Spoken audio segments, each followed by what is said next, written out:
يهده الله فلا مضل له ومن يضلل فلا هادي له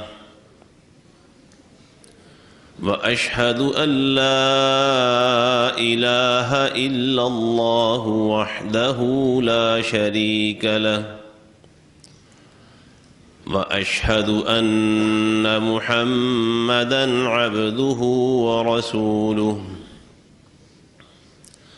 يا أيها الذين آمنوا اتقوا الله حق تقاته ولا تموتن إلا وأنتم مسلمون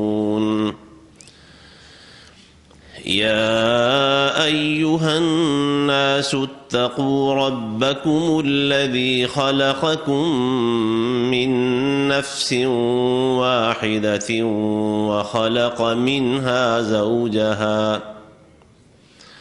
وخلق منها زوجها وبث منهما رجالا كثيرا ونساء واتقوا الله الذي تساءلون به والأرحام إن الله كان عليكم رقيبا يا أيها الذين آمنوا اتقوا الله وقولوا قولا سديدا يصلح لكم أعمالكم ويغفر لكم ذنوبكم ومن يطع الله ورسوله فقد فاز فوزا عظيما اللهم صل على محمد وعلى آل محمد كما صليت على إبراهيم وعلى آل إبراهيم إنك حميد مجيد اللهم بارك على محمد وعلى آل محمد كما باركت على إبراهيم وعلى آل إبراهيم إنك حميد مجيد أما بعد فإن خير الحديث كتاب الله وخير الهدي هدي محمد صلى الله عليه وسلم وشر الأمور محدثاتها وكل محدثة بدعة وكل بدعة ضلالة والضلالة في النار سبحانك لا علم لنا إلا ما علمتنا إنك أنت العليم الحكيم اللهم انفعنا بما علمتنا وعلمنا ما ينفعنا وزدنا علما الحمد لله على كل حال ونعوذ بالله من حال أهل النار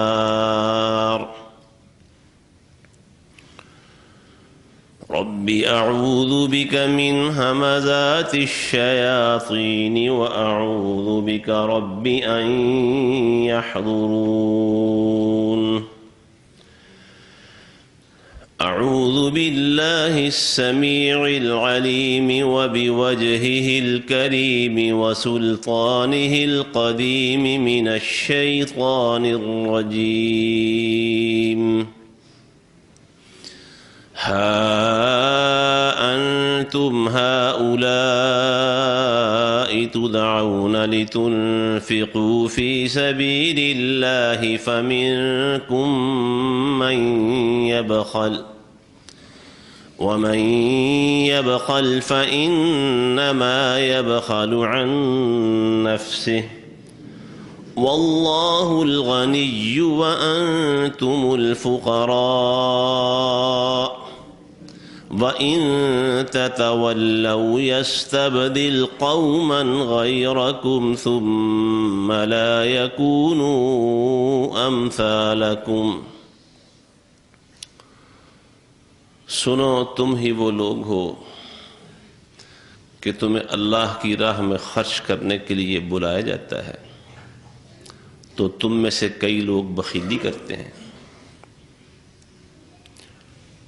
تو حقیقت یہی ہے کہ جو شخص اللہ کے راستے میں دینے سے بخیلی کرتا ہے وہ اپنے آپ سے بخیلی کرتا ہے، اور اللہ تو مکمل طور پر بے نیاز ہے اور تم سب فقیر ہو، محتاج ہو۔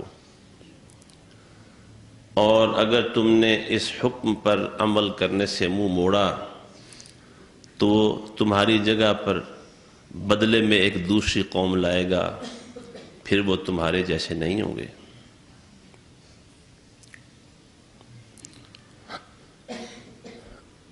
اللہ کے راستے میں خرچ کرنے کے حوالے سے ایک مومن کس طرح حوصلہ پاتا ہے اور کیسے اسے توفیق ملتی ہے کہ وہ خرچ کرے اور کرتا رہے، ہاتھ کبھی پیچھے نہ کھینچے، اللہ کی راہ میں خرچ کرنے کے لیے اس کا ہاتھ ہمیشہ آگے رہے۔ اسے ہم مختلف حوالوں سے سوچ رہے تھے۔ ایک پہلو غور کرنے کا یہ بھی ہے کہ اللہ تعالیٰ نے ہمیں یعنی مسلمانوں کو جو نظام دیا ہے زندگی گزارنے کا، یہ مل جل کر رہنے کا نظام ہے، ایک دوسرے کی مدد کرنا، ایک دوسرے سے ہمدردی اور خیر خواہی کرنا، اور اس کی بہت ساری شکلیں ہیں۔ ہمدردی اور خیر خواہی کرنے کے بہت سارے طریقے ہیں۔ نبی علیہ السلام نے فرمایا کہ تمہارا بھائی ظلم کرتا ہو یا اس پر ظلم ہو رہا ہو، دونوں صورتوں میں اس کی مدد کرو۔ صحابی نے عرض کی اللہ کے نبی، مظلوم کی مدد والی بات تو بالکل سمجھ میں آتی ہے، ظالم کی مدد کیسے کریں؟ فرمایا ظلم کرنے سے اس کا ہاتھ روک لو، اسے ظلم نہ کرنے دو، یہ اس کی مدد ہے۔ دینی حوالے سے کسی مسئلے سے انسان ناواقف ہے، اسے قرآن و حدیث کی روشنی میں رہنمائی فراہم کرنا، خود ذاتی طور پر یا کسی عالم دین سے ملاقات کروا کے جس رہنمائی کی اسے ضرورت ہے، ذاتی لحاظ سے، خاندانی لحاظ سے، کاروباری لحاظ سے، معاشرتی لحاظ سے وہ کسی غلط راستے پہ جا رہا ہے، تو خود اگر علم ہے کتاب و سنت کا تو، یا اگر علم تو نہیں لیکن یہ سمجھ میں آ رہا ہے کہ میرا یہ بھائی غلط راستے پہ چل رہا ہے، تو کسی صاحب علم سے اس کی ملاقات کروا کے اس کی غلطی کی اصلاح کرنا، اسے کتاب و سنت کے راستے پر لے کے آنا، یہ اس کی مدد ہے، یہ اس کی ہمدردی اور خیر خواہی ہے۔ صحابہ کرام رضی اللہ تعالی عنہ اجمعین کی زندگیاں دیکھیں، تابعین کو دیکھیں، تبع تابعین کو دیکھیں، تو اس طرح کی مدد سے ان کی زندگیاں ہمیں بھری ہوئی نظر آتی ہیں۔ مالی لحاظ سے مدد کرنے کے حوالے سے بھی تیسیر العزیز الحمید ایک کتاب ہے، کتاب التوحید کی شرح، اس میں یہ لکھا ہے سیدنا غالباً عبداللہ بن عمر رضی اللہ تعالیٰ عنہما کے حوالے سے، یا ان کے والد گرامی سیدنا عمر فاروق رضی اللہ عنہ کے حوالے سے، کہتے ہیں کہ رسول اللہ صلی اللہ علیہ وآلہ وسلم نے جو ہمیں تربیت دی تھی، آپ کے تربیت کرنے اور آپ نے ہمیں جو دین سکھایا ہے اس کے نتیجے میں ہم میں سے ہر شخص یہ سمجھتا تھا کہ اس کا جو اپنا ذاتی کمایا ہوا مال ہے یا جس مال کا وہ مالک ہے اس پر اتنا حق اس کا اپنا نہیں ہے جتنا حق اس کے بھائی کا ہے. اس نقطے کو ذرا سمجھے غور سے. یہ نبی علیہ الصلوۃ والسلام کی تربیت کا اثر ہے، قرآن مجید کا اثر ہے، جس کی وہ تلاوت کرتے تھے، جس کی تلاوت وہ سنا کرتے تھے. یہی کام تھا نا رسول اللہ صلی اللہ علیہ وسلم کا. یتلو علیہم آیاتہ ویزکیہم ویعلمہم الکتاب والحکمہ. اللہ کے نبی انہیں قرآن پڑھ پڑھ سناتے تھے صلی اللہ علیہ وسلم. اللہ کے نبی ان کا تزکیہ کرتے تھے، ان کے اخلاق سنوارتے تھے. پیارے پیغمبر صلی اللہ علیہ وسلم انہیں کتاب و حکمت کے موتی ان کی جھولیوں میں، ان کے دامنوں میں اور ان کے دل و دماغ میں اتارتے تھے، اس کی خوشبو اتارتے تھے. خود بھی قرآن پڑھتے تھے، راتوں کو قرآن پڑھتے تھے، دنوں میں قرآن پڑھتے تھے، سفر اور حضر میں قرآن پڑھتے تھے. عمر بن سلمہ رضی اللہ تعالیٰ عنہ کا واقعہ اس سلسلے میں بڑا مشہور ہے. کہتے ہیں ہم مسلمان نہیں ہوئے تھے، لیکن ہمارے علاقے سے ہمارے گاؤں کے باہر سے مسلمانوں کے قافلے گزرا کرتے تھے، آتے جاتے تھے.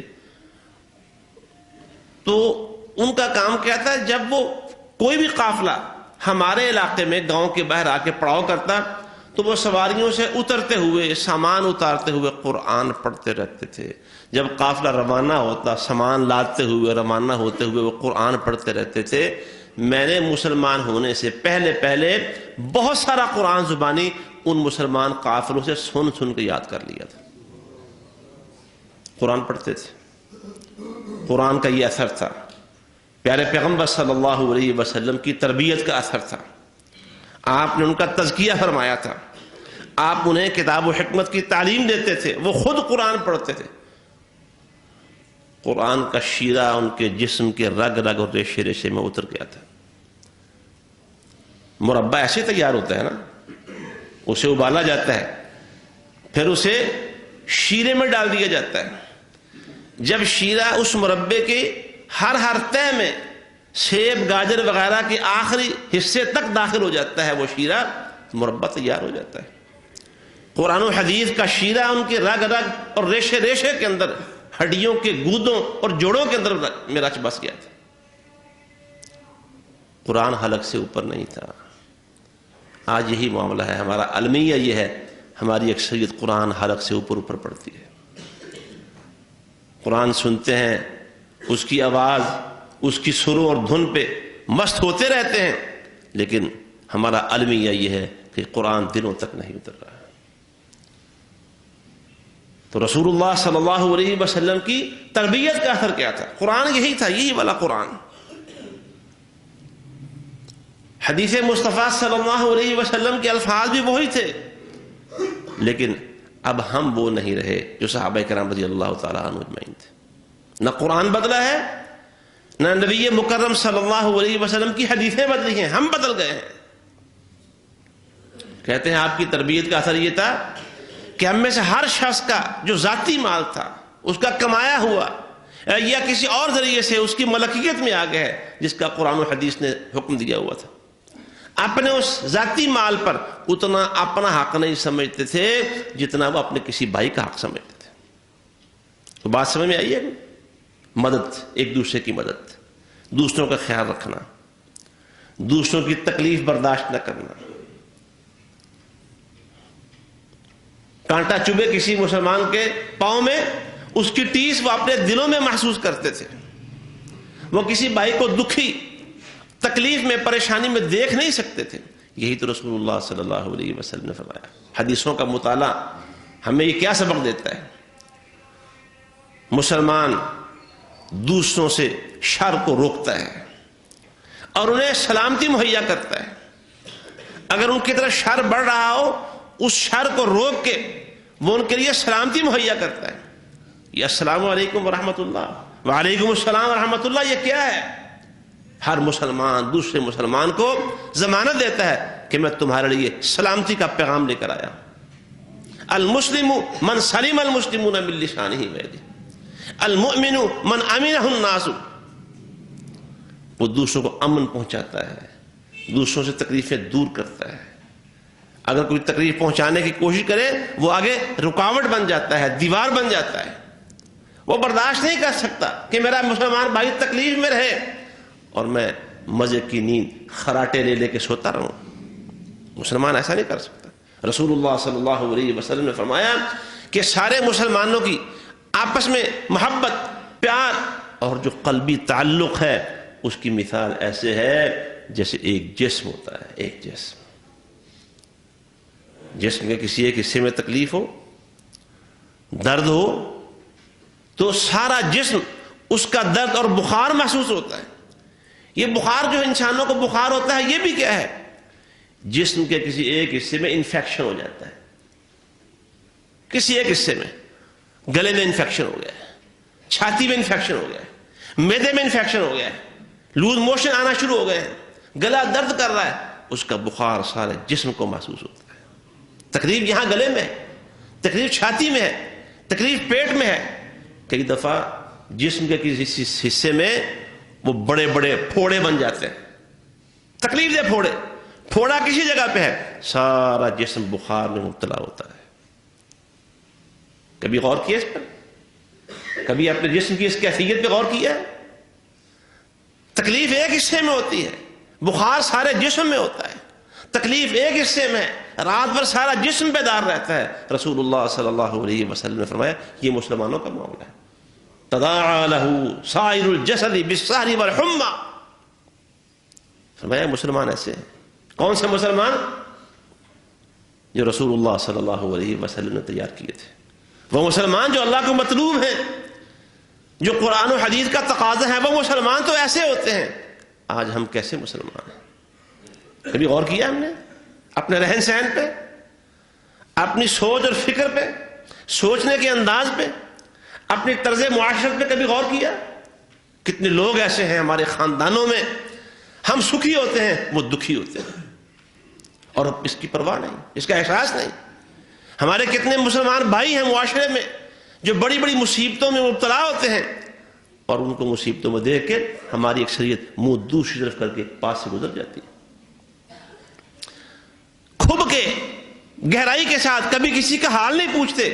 اگر انسان کو خود کو اللہ نے آسانی دی ہو کہ اگر زیادہ کھب کے حال پوچھا مصیبت گالی نہیں پائی جائے. سرسری سے حال پوچھتے ہیں, چلو اللہ تمہاری مدد کرے, بس ٹھیک ہے, صبر, تکلیفیں آتی رہتی ہیں, صبر کیا کرو. آج یہ صورتحال ہے. لیکن دوسروں کے لیے قربانی دینا, خود تکلیف میں مبتلا رہ کر دوسروں کو آسانی مہیا کرنا, خود کسی پریشانی میں مبتلا ہو کر دوسروں کو سکون اور ان کے لیے راحت کا انتظام کرنا, یہ آج کس کو آتا ہے؟ ہزاروں میں ایسے شاید لوگ ہوں گے, چند لوگ, الا من رحم ربی. رسول اللہ صلی اللہ علیہ وسلم نے جو معاشرہ تشکیل دیا تھا وہ کیسا تھا؟ دوسروں کی مدد کرنی ہے. اور صرف معاشرہ ہی نہیں دوستو, جو اللہ اور اس کے نبی صلی اللہ علیہ وسلم نے حکومتی نظام دیا ہمیں, وہ حکومت بھی اسی لیے ہوتی ہے کہ انسانوں کی فلاح و بہبود ہو سکے. آج کی حکومتوں کی طرح نہیں ہے کہ حکومتی دہلیز میں سے ہر گزرنے والا شخص, کیا کہیں, دلوں کے حال تو اللہ جانتا ہے.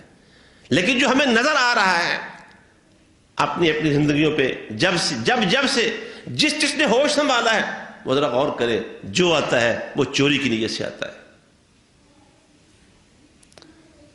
موجودہ چور جانے والوں کے اوپر چوری کا بہتان لگاتے یا الزام لگاتے رہتے ہیں. جو اگلے آئیں گے وہ شاید ان سے بڑے ڈاکو ثابت ہوں, لیکن وہ بھی انہی پر الزام لگائیں گے. یہ ایک نظام ہے, ہم دیکھ رہے ہیں. کسی بھی قائم ہونے والی حکومت کا مقصد انسانی فلاح نہیں ہے, معاشرے کی اصلاح نہیں ہے, معاشرے کی تعمیر و ترقی نہیں ہے. اپنی تجوریاں, اپنی جیبیں اور اپنے بینک بیلنس کو بڑھانا, اس کے علاوہ کوئی مقصد ہمیں نظر نہیں آتا. ریکارڈ توڑ قسم کی کرپشن اور بدعنوانی یہ ہماری حکومتوں کی پہچان ہے, یہ ان کا وتیرہ ہے. حکومت قرآن کیا کہتا ہے؟ الذین ان مکناہم فی الارض اقاموا الصلاۃ وآتوا الزکاۃ وامروا بالمعروف ونہوا عن المنکر وللہ عاقبۃ الامور. جو اللہ کی حکومت ہوتی ہے اسلامی حکومت، خلافت اسلامیہ یا جس کو خلافت الہیہ بھی کہہ لیں، وہ انسانوں کے لیے بنتی ہے، انسانوں کے بہبود کے لیے بنتی ہے۔ رسول اللہ صلی اللہ علیہ وسلم نے فرمایا کہ جو خلیفہ اور حاکم وقت ہوتا ہے وہ اپنے معاشرے کے لیے، اپنی قوم کے لیے ڈھال ثابت ہوتا ہے۔ سارے حملے اس ڈھال پر پڑتے ہیں، ڈھال اپنے اوپر حملے جھیلتی ہے اور معاشرہ محفوظ رہتا ہے۔ نہ ہم ایسے، نہ حکومتیں ویسی۔ اسلام کیا ہے؟ مسلم کون ہوتا ہے؟ اسلامی حکومت کیا ہوتی ہے؟ پوچھا گیا کہ من اسعد الناس، لوگوں میں سب سے بڑا سعادت مند کون ہے؟ اس نے جواب دیا، وہی الفاظ دہرائے تھوڑے سے فرق کے ساتھ، من اسعد الناس، جو لوگوں کی راحت کا بندوبست کرتا ہے، جو لوگوں کو سکون پہنچاتا ہے، جو لوگوں کو آرام دیتا ہے۔ ایک رات مدینے کے باہر کسی ایک طرف سے بڑا خوفناک قسم کا شور محسوس ہوا، خوفناک قسم کا، پورا مدینہ دہل گیا، آنکھیں کھل گئی۔ لوگ اس آواز کی طرف جدھر سے محسوس ہوا کہ اس طرف سے کوئی آواز آئی ہے خوفناک، اس طرف جا رہے ہیں، بھاگ رہے ہیں کہ پتہ کریں معاملہ کیا ہے۔ ابھی لوگ مدینے سے باہر نکلے تھے، اللہ کے رسول صلی اللہ علیہ وسلم اس طرف سے ہو کے واپس آ رہے ہیں کہ جاؤ اہل مدینہ سو جاؤ، میں دیکھ آیا ہوں اللہ نے تمہیں ہر شر سے محفوظ کیا ہوا ہے۔ اللہ کے رسول صلی اللہ علیہ وسلم رحمت للعالمین لوگوں کے بیدار ہو کے وہاں پہنچنے سے پہلے پہلے آپ وہاں سے ساری خبر لے کے واپس بھی تشریف لا رہے تھے۔ حکومت الہیہ، کیا بات ہے! اللہ ہم سب کو معاف کرے، اللہ ہمیں اخلاص نصیب فرمائے، اللہ ہمیں دلوں سے مسلمان کر دے۔ ریاست مدینہ کا نام لیتے ہوئے شرم آنی چاہیے، لیکن ہے نہیں۔ بے حیا باش، ہر چخاہی کن، اتنے بڑے بڑے دعوے اور کام ایک بھی اس کے مطابق نہ ہو۔ اللہ ہم سب کو معاف فرمائے۔ جیسے ہم ہیں اندر سے ویسی ہماری حکومتیں ہیں اندر سے، جیسا منہ ویسی چپیڑ والا معاملہ ہے۔ مسلمان، اسلامی معاشرہ، المسلم من سلم المسلمون من لسانہ ویدہ، المؤمن من امنہ الناس، جو لوگوں سے شر دور کرے، لوگوں سے خوف دور کرے، لوگوں کو امن پہنچائے، لوگوں کو سلامتی پہنچائے، وہ مسلمان ہے۔ فرمایا رسول اللہ صلی اللہ علیہ وسلم نے، مسلمان کبھی کسی کو، دوسرے مسلمان بھائی کو ظلم اور ظالم کے حوالے چھوڑ نہیں سکتا۔ لا یسلمہ ولا یظلمہ، نہ خود ظلم کرتا ہے اور نہ کسی ظالم کے حوالے چھوڑ کے خود اپنے گھر کو روانہ ہوتا ہے، کبھی ایسا نہیں ہو سکتا۔ آج اس حدیث کی روشنی میں یہ ایک آئینہ ہے جس میں میں اور آپ سارے کے سارے اپنا چہرہ دیکھیں، کیا ہم مسلمان ہیں؟ یہ مسلمان ہیں جنہیں دیکھ کے شرمائیں یہود؟ اسلامی معاشرہ، مسلم معاشرہ، فلاحی ریاست، ریاست مدینہ، یہ الفاظ ہیں، یہ نعرے اور دعوے ہیں جن کے اندر حقیقت نام کی کوئی چیز باقی نہیں۔ کتنے لوگ ہیں جو تڑپ رہے ہوتے ہیں، بلک رہے ہوتے ہیں، ایڑیاں رگڑ رگڑ کے جان دے رہے ہوتے ہیں۔ کتنے لوگ ایسے ہیں جن کی جان شاید ایک چند روپے کے انجیکشن سے بچ سکتی ہو، لیکن ہم میں سے کتنے ایسے ہیں جو انہیں ایک انجیکشن مہیا کرنے کو تیار نہیں ہوتے؟ کتنے ایسے ہیں کہ چند 100 کی مدد کے ساتھ انہیں کھڑا کیا جا سکتا ہے، لیکن ہم کھڑا کرتے تو نہیں، لیکن بہت سارے ایسے ہیں جو دھکا دے کے گرانے میں شامل ہو جاتے ہیں۔ نشہ پلا کر گرانا تو سب کو آتا ہے، علامہ اقبال کہہ گئے ہیں، نشہ پلا کر گرانا تو سب کو آتا ہے، مزہ تو جب ہے کہ گرتوں کو تھام لے ساقی۔ گرے ہوں کو پکڑنا یہ میرا اور آپ کا کام تھا، لیکن آج نہیں کر رہے۔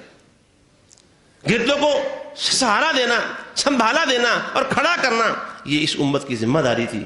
آج امت خود کشکول لیے دنیا بھر میں مارے مارے پھر رہی ہے۔ ہم ڈلیور کرتے تھے، ہم لوگوں کو دیا کرتے تھے، ہم دینے والے تھے، اللہ نے ہمیں دینے والا ہاتھ دیا تھا، اوپر والا ہاتھ۔ آج بد نصیبی اس امت کی ہے، ہم نے نیچے والا ہاتھ اپنا لیا، ہم دینے والے کی بجائے لینے والے بن گئے، بیکاریوں کی طرح دنیا بھر کے چکر کاٹ رہے ہیں، الا ماشاء اللہ۔ تو معاشرہ، اسلامی معاشرہ کیا ہے؟ وہ ایک دوسرے کی مدد پر استوار ہوتا ہے۔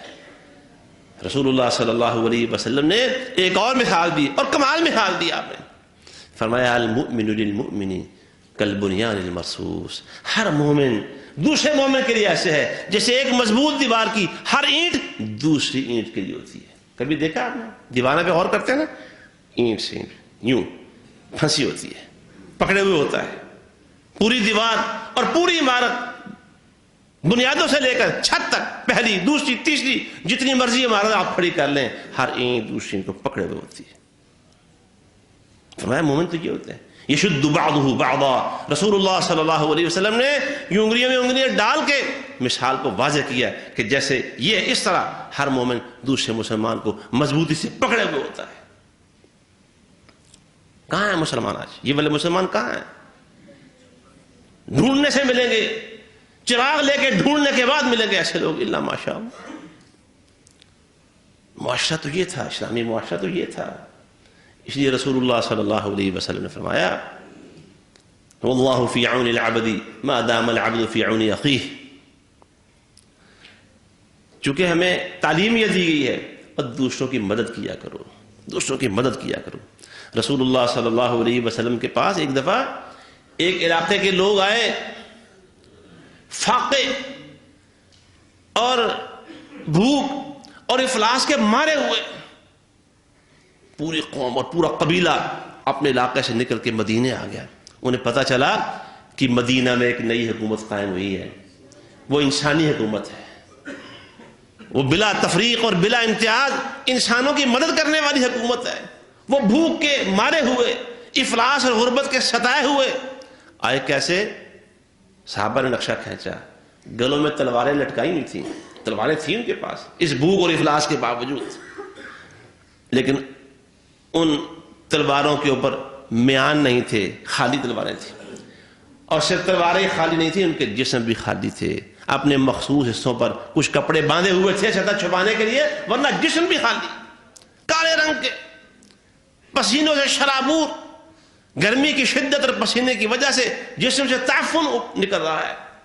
اللہ کے رسول کے پاس آ گئے صلی اللہ علیہ وسلم. آپ کو وہ حالت دیکھی آپ نے, آپ کا دل پسیج گیا, سینہ پھٹنے لگا. پوچھا نہیں تمہارا مذہب کون سا ہے, تمہارا دین کیا ہے, کون سے عقیدے پہ ہو, اللہ کو سچا الہ مانتے ہو یا نہیں مانتے, مجھے اللہ کا رسول مانتے ہو یا نہیں مانتے, کچھ نہیں پوچھا. ان کی حالت دیکھی. آپ منبر پر چڑھے, صحابہ کرام خطبہ دیا, صحابہ کو جمع کیا, آپ نے ان پر خرچ کرنے کے لیے کہا, لوگوں کو ڈرایا. لوگ رونے لگ گئے اللہ کے رسول صلی اللہ علیہ وسلم کا خطاب سن کر. فرمایا اللہ کے غضب سے, اللہ کے غصے سے, جہنم کے عذاب سے جو بچ سکتا ہے وہ بچ جائے, چاہے آدھی کھجور بھی اسے خرچ کرنا پڑے. کسی کے پاس آدھی کھجور ہے وہ لے آئے تاکہ جہنم سے بچ جائے. کسی کے پاس پوری کھجور ہے وہ لے آئے تاکہ جہنم کے عذاب سے اپنے آپ کو نجات دلا سکے. آج ہمارے اندر بھی کوئی ہے بندہ جو جہنم سے آزادی کے لیے ایک ایک کھجور نکال سکتا ہو, ایک ایک درہم و دینار نکال سکتا ہو, اپنے پیٹ کی ضروریات کو پس انداز کر کے, جو اللہ کی جہنم سے بچنے کے لیے, قیامت کی گرمی سے بچنے کے لیے, قبر کے عذاب سے بچنے کے لیے کبھی ایسی قربانی دینے والے لوگ نظر آتے ہیں؟ یہ صحابہ تھے رضی اللہ تعالیٰ عنہ. غلے کا ایک ڈھیر لگ گیا, غلے کا ایک ڈھیر لگ گیا, غلے کا ڈھیر لگ گیا. رسول اللہ صلی اللہ علیہ وسلم اس ڈھیر کو دیکھ کے خوشی سے آپ کا چہرہ چمکنے لگ گیا. اور بھائیوں, وہ لوگ کوئی بڑے بڑے تاجر نہیں تھے, صنعت کار نہیں تھے, بڑی بڑی زمینوں اور جائیدادوں کے مالک نہیں تھے. وہ بھی غربت و افلاس کے مارے ہوئے تھے, ہجرتوں کے ستائے ہوئے تھے, مہاجرین کا بوجھ اٹھانے والے لوگ تھے. وہ انصار تھے رضی اللہ عنہم اجمعین. اور دیکھیں رسول اللہ صلی اللہ علیہ وسلم, یہ کیفیت ہے نبی علیہ السلام کی. کسی کو دیکھا تکلیف میں, پریشانی میں, دل چر گیا رسول اللہ صلی اللہ علیہ وسلم کا. اور دعائیں بھی دیکھیں, نبی علیہ السلام کی دعائیں بھی دیکھیں. بھائیو, جب تک یہ دل نہیں ایسا ہوگا, پسیجے گا نہیں, کوئی تبدیلی, کوئی انقلاب, اس کی کوئی رمق بھی دور دور تک نظر نہیں پڑتی. دل مردہ دل نہیں ہے, اسے زندہ کر دوبارہ. آج مردہ دل لیے پھر رہے ہیں. یہ لاشیں ہیں جو جا اور آ رہی ہیں, جو مختلف کام کر رہی ہیں. یہ روبوٹ ہیں جن کے اندر روح نہیں ہے, احساس نہیں ہے, شعور نہیں ہے دوسروں کے لیے. ہماری حیثیت یہ روبوٹوں جیسی ہے. پیسے کمانے والی مشینوں جیسی ہے جو پیسے چھاپ رہی ہیں، نوٹ بنا رہی ہیں، شعور کوئی نہیں ہے۔ نبی پاک کی دعائیں تو دیکھیں ذرا، کیا دعا! اور یہ دعا بھی اللہ نے حدیث میں جو تفصیلات آئی ہیں، اللہ نے خصوصی طور پر، ویسے تو ساری چیزیں اللہ نے سکھائی ہیں نبی علیہ السلام کو، اللہ نے خود فرمایا قرآن میں، نبی تمہیں سکھانے والا سارے جہانوں کا رب ہے، وَعَلَّمَكَ مَا لَمْ تَكُنْ تَعْلَمْ، اللہ سکھانے والا ہے۔ لیکن ایک دعا بڑے ہی خاص اہتمام کے ساتھ آپ کو سکھائی گئی، لمبا قصہ اور واقعہ ہے۔ دعا کے الفاظ سنیے ذرا، ابتدائی 3 الفاظ، صرف 3 الفاظ، لمبی دعا بڑی عظیم ہے، صرف 3 دفعہ شروع کے، اللہم انی اسألک فعل الخیرات، اے اللہ میں تجھ سے بھلائیوں کے کام کرنے کی توفیق مانگتا ہوں، نمبر 1۔ نمبر 2، وترک المنکرات، اور برے کام چھوڑنے کی توفیق مانگتا ہوں، وحب المساکین، اور تیسری دعا یہ ہے، اے اللہ میرے دلوں میں ضرورت مندوں کی، مسکینوں کی محبت ڈال دے۔ جانتے ہو مسکینوں کی محبت کا درجہ کیا ہے، ان سے تعلق کا درجہ کیا ہے؟ نیکی کے بھلائی کے کام کرنے کی توفیق، اور برائیوں سے بچنے کی توفیق کے ساتھ حب المساکین مانگیے۔ مسکینوں کی محبت نہیں ہے، ضرورت مندوں کے لیے دل پسیجتا نہیں ہے، انسان کو اپنی ضرورتیں بھولتی نہیں ہے کسی پریشان کو دیکھ کر۔ کیا انسان ہے وہ، اور کیا مسلمان ہے وہ! حضرات جائزہ دیں اپنے آپ کا، بھائیو تو ٹولے تو صحیح اپنے آپ کو، ذرا گریبان کھول کے جھانکے تو صحیح، مت فتوا دے کسی سے، میری باتوں میں مت جائیں کہ میں کیا کہہ رہا ہوں۔ ہر شخص گھر میں بیٹھ کے تنہائی میں ذرا دیکھے تو صحیح، یہ وہ نقشہ ہے جو محمد رسول اللہ صلی اللہ علیہ وسلم نے انسانیت کے سامنے پیش کیا ہے، اور ایک وہ نقشہ ہے جو آج میرا اور آپ کا ہے۔ ذرا غور تو کریں یار، کوئی چیز ہمیں بدلتی نہیں ہے، کوئی سوچ ہمارے اندر تبدیلی پیدا نہیں کرتی۔ مٹی کے مادو ہیں، پتھر ہیں جو ہم باتیں کرتے اور باتیں سنتے ہیں۔ معاشرہ کس پر استوار ہوا ہے؟ مدنی معاشرہ، نبوی معاشرہ، اسلامی معاشرہ، ایک دوسرے کی ہمدردی اور خیر خواہی، ایک دوسرے کی مدد۔ یہ ایک ہاتھ کو دیکھیں، ہر بندہ اپنے ہاتھ پر غور کر سکتا ہے، اللہ نے اس میں جوڑ رکھے ہیں اور پٹھے رکھے ہیں، سارے پٹھے ایک دوسرے سے تعاون کرتے ہیں تو ہاتھ کی حرکت قائم ہے۔ کسی ایک طرف سے پٹھا کھنچ جائے، مسل پل ہو گیا جی، مسل پل ہو گیا ہے، گردن حرکت کرنا چھوڑ جاتی ہے، بازو اوپر نہیں اٹھ رہا جی، کیا وہی مسل پل ہو گیا ہے۔ ایک طرف سے ایک پٹھے میں خرابی آ گئی ہے، وہ دوسرے پٹھوں سے تعاون نہیں کر رہا، جسم کی حرکت رک جاتی ہے۔ اسلامی معاشرہ کیسے چل سکتا ہے؟ تعاون نہیں ہے، جسم میں خون چل رہا ہے، اگر کہیں خون رک جائے اور اس کا بر وقت علاج نہ ہو، بندے کی موت واقع ہو جاتی ہے۔ یہ برین ہیمریج کیا ہے، فالج کیا ہے؟ کلاٹ کسی ایک جگہ پہ آ کے وہ رکاوٹ بن گیا خون کے گزرنے سے، فالج ہو گیا ہے۔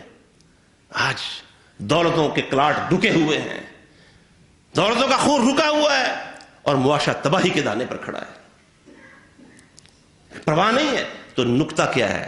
میں بات یہاں ایک حصے پہ، ایک نقطے پہ لا کے اپنی گفتگو ختم کرتا ہوں۔ نقطہ کیا ہے؟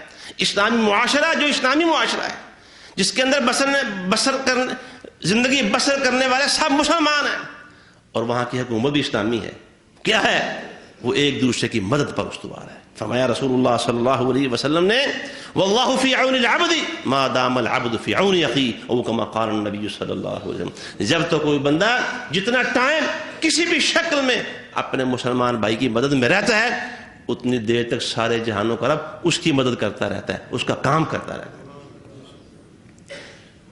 ہمارے ایک دوست ہیں حکیم صاحب، بہت ساری دنیا ان کو جانتی ہے، اس علاقے میں لاہور کے لیے، بیرون لاہور کے لیے، حکیم عثمان، وہ اپنا تجربہ کہتے ہیں اللہ، تم اللہ کا اور اللہ کے بندوں کا کام شروع کر دیں، اللہ آپ کا کام شروع کر دے گا۔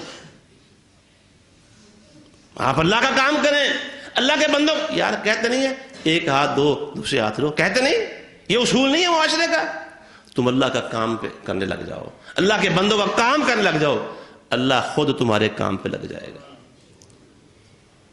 اللہ کے فرشتے تمہاری خدمت پہ لگ جائیں گے۔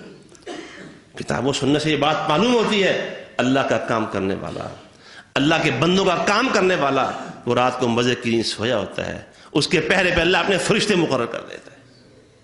وہ کوئی اور سیکورٹی چاہیے، کوئی اور پروٹوکول چاہیے، کوئی اور تحفظ چاہیے کہ میں اور آپ کام اللہ کا کر رہے ہوں، اللہ کے بندوں کا کر رہے ہوں، ہم سوئے ہوئے ہوں اور ہماری سیکورٹی پہ اللہ اپنے نورانی فرشتے کھڑے کر رہے ہیں۔ کیا پروٹوکول چاہیے؟ تو ایک دوسرے کی مدد پر اسلامی معاشرہ استوار ہے۔ اب آگے مسئلہ ہے کہ اس کا اللہ کے راستے میں خرچ کرنے اور اللہ کے بندوں پر خرچ کرنے کے تعلق کیا ہے، یہ تفصیل انشاءاللہ اگلے خطبے کے اندر عرض کروں گا۔ اللہ ہمیں اسلامی معاشرے کے فرد بننے کی توفیق عطا فرمائے۔ وآخر دعوانا ان الحمد للہ رب العالمین۔